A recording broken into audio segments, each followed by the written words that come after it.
I have to say, I'm getting pretty worried about our preseason form. I'm not seeing any improvements. I'm not seeing any confidence in the team. I'm not even seeing any cohesion. I'm not seeing what my strongest team is in preseason. Each half we're seeing two completely different teams. How is that going to give us the ability to form those connections in the field, to build those understandings? We've been seeing the same football now for over 2 years, and it doesn't feel like we're seeing much growth when it comes to the development and the advancement of this football. It feels like we have the same issues, the same strengths, etc, etc. And maybe that's why Tuchel decided first half to do something that all of us were pretty surprised by, and introducing a 4-3-3 system. In that system, we saw Gallagher on the left, Mount on the right, with Jorginho in the middle as well too. And we saw a front three of Havertz, Timo Werner up front, and Raheem Sterling. Now, it was a very offensive team, but wow, that first half was absolutely diabolical. That first half was disastrous. Like, the amount of L's I saw everywhere on the field, I could spend an hour talking about them, from the players who were poor to what the actual identity was of the system, because it wasn't making too much sense. It felt like in possession, the back four split really wide, leaving Jorginho pretty isolated. And when it came to like trying to progress the ball forwards, you've got Mount and Gallagher like in behind Arsenal's midfield lines. Where's the connections to play through them? It's just forcing us to play sideways. And when you're seeing that the fullbacks are pushed really wide, the wingers are supposed to be dropping deeper in them channels to help become passing options. When you play out from the back, you have to create overloads playing out from the back. We've seen this as Chelsea fans under many managers to understand that you don't have that setup we saw and think that's more than good enough to play out from the back. Not against this Arsenal team that look fit, that look hungry, that were pressing us. They were unrelenting in that first half. Unrelenting. We couldn't play through them, and it became even worse knowing the fact that this was the first time players were playing together and also playing together in this new system as well too, which did not help things at all. Now, I'm not too mad. I think that pre-season is a time for managers to experiment, to test new things out, test new ideas. But for this first half performance using this 4-3-3, a ton of work is needed. I'm not going to write it off instantly. I'm not going to sit here and be like, oh, I don't want to see this again. Not when I haven't seen Kovacic, Kante, Ben Chilwell, Ziyech, other guys in that team that can make a bigger difference. Right? When I see Koulibaly and Silva playing in that back four together, then we can start talking about just how effective the system is. Because I have to say this because we can't pretend that we didn't see the second half either. And this is a familiar system we've been using for over 2 years now. And I don't know, maybe it's just pre-season, but I'm getting a fear. It doesn't mean I've got a suspicion, only a little small fear that maybe we're starting to get found out a little bit, because the main thing that's wrong with our main system is that lack of attacking cohesion. I think that's why Tuchel decided to use a 4-3-3 team. But if you're going to use a 4-3-3 team, you can't have Timo Werner playing up front. Now, ideally for me, I prefer to see Kai Havertz playing up front and having that ability at times to drop a bit deeper. And I think when you have like wide forwards alongside him and Raheem Sterling, Timo Werner, or whoever, Pulisic, he would have been great to see in that first half as well too. Then I feel like you can form those connections. And I just think that with Timo Werner's performance today in particular, we already know that he's kind of hoping to get a move away already. He's not as happy. He doesn't feel like it's being used as well. Performances like this is why we don't necessarily need him. But at the same time, I'm not going to sit here and blame him exclusively. When you have like a very limited player like that, it's all about how you simplify the game for them. If the guy can't rely upon his speed in behind, if he's got no one to play off of so he can run in behind, he becomes super ineffective, because we know that in other parts of his game, like hold-up play, aerial ability, close control, composure, etc, that is not his game, and he can't do that. So for me, it just felt like not only was it a lack of an understanding, not only was it players playing in the system together that shouldn't be playing, in my opinion. I don't understand that front three. Where was the connections? How are we supposed to service the ball? It wasn't making too much sense to me.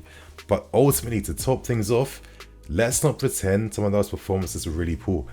For me, I think one of the standouts in terms of it being like, quite poor was Conor Gallagher. I thought that he didn't have a very good game today.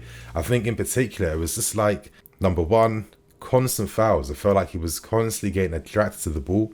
And I think that now that he's coming to play for us and has aspirations of being a first team player, you have to be a lot more tactile. You can't be moving too energetic. You have to be a bit more tactful with how you do things.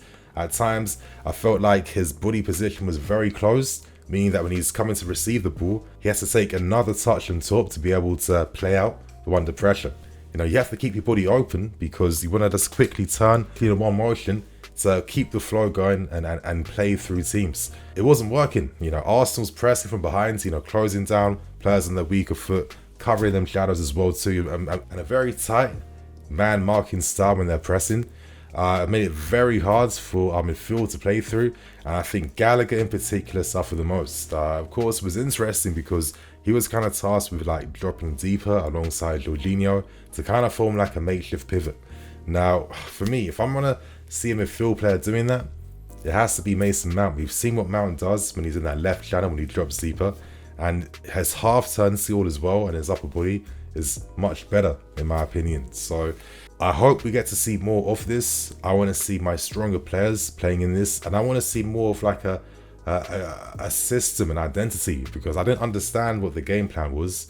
That players like Werner and other players we saw today, some of these guys won't be playing consistently, so they're not the best representations of what we should be doing with this. But for me, we have to experiment, because I'm now going to talk about the second half, and we saw subs coming on. For me, the biggest positive of that second half, and the guy I was desperately waiting to come on that field, was Kalidou Koulibaly. Now, when he came on, I think we all kind of understand that, okay, we have a world-class player in our hands. We have a top-class player. The authority on the field, the pace this guy was burning, the strength in them duels, and the passing out from the back as well. Like, this is the perfect Antonio Rudiger replacement. And in that short cameo on the field when he came on, he instantly just showed off his skills, and he instantly showed off what he's about and what he can bring to this team, you guys. So he is by far the biggest positive in this game today. But in the second half, he came on. We saw Alonso come on. We saw Tuchel revert back to the back three setup. And even though it gave us that ability to play through Arsenal's press, having that pivot, wing backs either side as well too, plus three at the back, gives us a numerical advantage when it comes to playing out from the back. But as usual, as we've been kind of moaning about and complaining about, when it comes to translating that build-up play into the final third, it's not really happening, I thought one player that suffered the most throughout this entire game today was Kai Havertz. I just think that, it's quite interesting that when you see that first half performance where he's on the right-hand side of that front three, he was on the periphery throughout the entire game. And in the second half as well too, equally on the periphery too. And when he's coming off and you're seeing guys like Michy Batshuayi clogging up minutes during pre-season, I'm thinking to myself, well, Premier League season starting in literally 2 weeks' time. We aren't far away at all right now.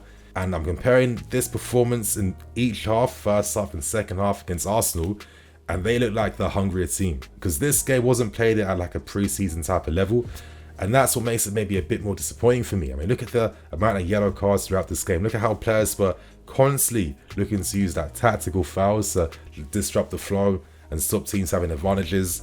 This was like a friendly London derby type of game, and Arsenal absolutely battered us in all fields today, and it's quite disappointing knowing that the new system we tried to use was disastrous, and the existing one we use also didn't bring much results either. So I'm hoping for bigger and better things against Udinese. That's probably going to be a last one, and I'm hoping at least we can get some like behind closed doors friendlies, like at least 1 or 2. And of course, most important thing is we have to bring in signings. We have to sign some new players to bring to the team and add to the team, because it's not making sense right now. Not many guys performing too well during this pre-season, and normally in pre-seasons this is a time where you kind of set the precedent, where you improve on things, work on things, build that confidence. We're looking at all our rivals around us right now. Arsenal looking stronger, United's looking stronger. You're looking at Tottenham under Antonio Conte, Man City, Holland today is scoring his first goal, and Liverpool, Nunes getting 4. And we're struggling to even get goals in pre-season. And some of the opposition we're playing against as well too, bringing the same disastrous results, it's not good enough. So right now, I'm not too sure what's going to happen. I guess to end things, of course, as I normally do my match reviews, we'll talk about the goals very quickly. Yeah, I can't believe 2 goals each half, disastrous. The first goal, of course, coming from Gabriel Jesus. Arsenal's pressing from the front the entire game. It was no surprise that eventually they got rewards for their hard work.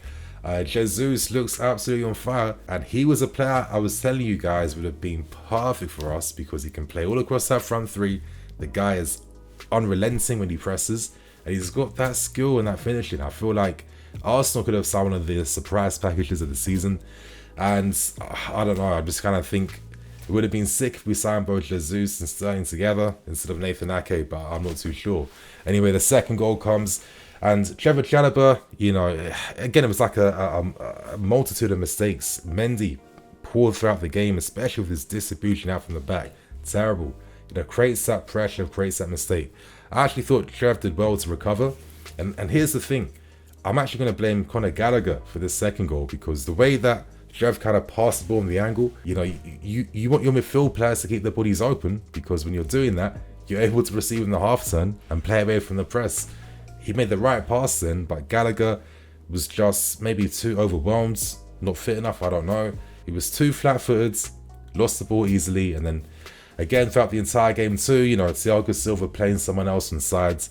Again, and then second half, we're seeing, oh my lords, Saka getting goals, and of course Samba at the end as well too from a cross inside the box. So yeah, I don't really know what improvements I'm seeing in either half, and I'm not really knowing what we have to do. I'm just really looking forward now to hearing what Tuchel had to say, to get some insight from our manager to see what's happening, and let's hope that Todd gets his Koundé deal wrapped up when he's flying out to Portugal on Sunday. And you guys, I guess the final positive with everything now is that we can now start getting our sleeping patterns back on point. I felt this entire week, you know, having to be up really early for these games, so I'm just really looking forward to having a lion tomorrow. So you guys, on that note, I'm EFC, this is Blue Lions TV.